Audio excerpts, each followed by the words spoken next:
Bonsoir à tous, voici les principales informations du jour.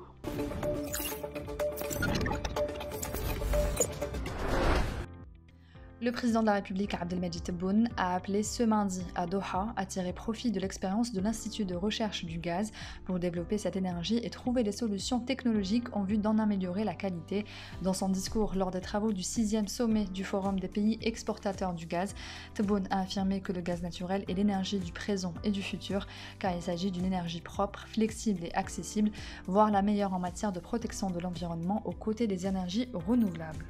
Le président de la République a par ailleurs annoncé que le 7e sommet du Forum des pays exportateurs de gaz sera organisé en Algérie. Je souhaite et serai heureux de vous accueillir en Algérie à l'occasion de la tenue du prochain sommet, a-t-il déclaré. Afin de renforcer le rôle des pays exportateurs de gaz et pour préserver leurs intérêts, le président de la République a appelé à l'ouverture d'un dialogue avec les pays consommateurs qui exploitent le gaz en tant que moteur essentiel pour le développement de leurs économies.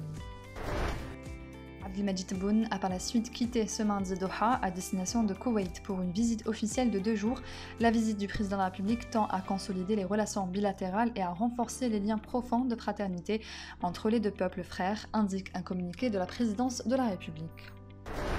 Les cours du pétrole s'envolaient ce mardi, embrasés par la décision du président russe de reconnaître l'indépendance des territoires séparatistes ukrainiens, le prix du Brent frôlant la barre symbolique des $100 le baril. Le président russe Vladimir Poutine a choisi de défier les Occidentaux en ordonnant à ses troupes d'entrer dans les territoires séparatistes de l'Est de l'Ukraine, provoquant dans la nuit de lundi à mardi une réunion d'urgence du Conseil de sécurité pour tenter d'éviter une guerre avec Kiev.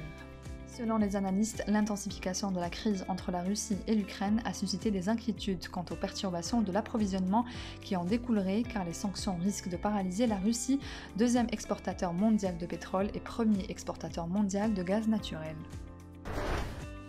La direction du Shabab el-Ouzed annonce avoir décidé de prendre en charge les frais de déplacement de l'entente de Sétif en Afrique du Sud en prévision de la rencontre de la 3e journée de la phase de poule de la Ligue des champions d'Afrique où l'ESS devra affronter l'équipe de Amazulu FC vendredi.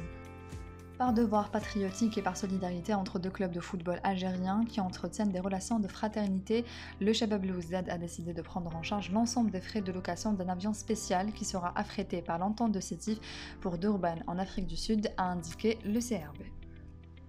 C'est la fin de ce journal, merci de l'avoir suivi, on se retrouve demain à la même heure sur nos réseaux sociaux.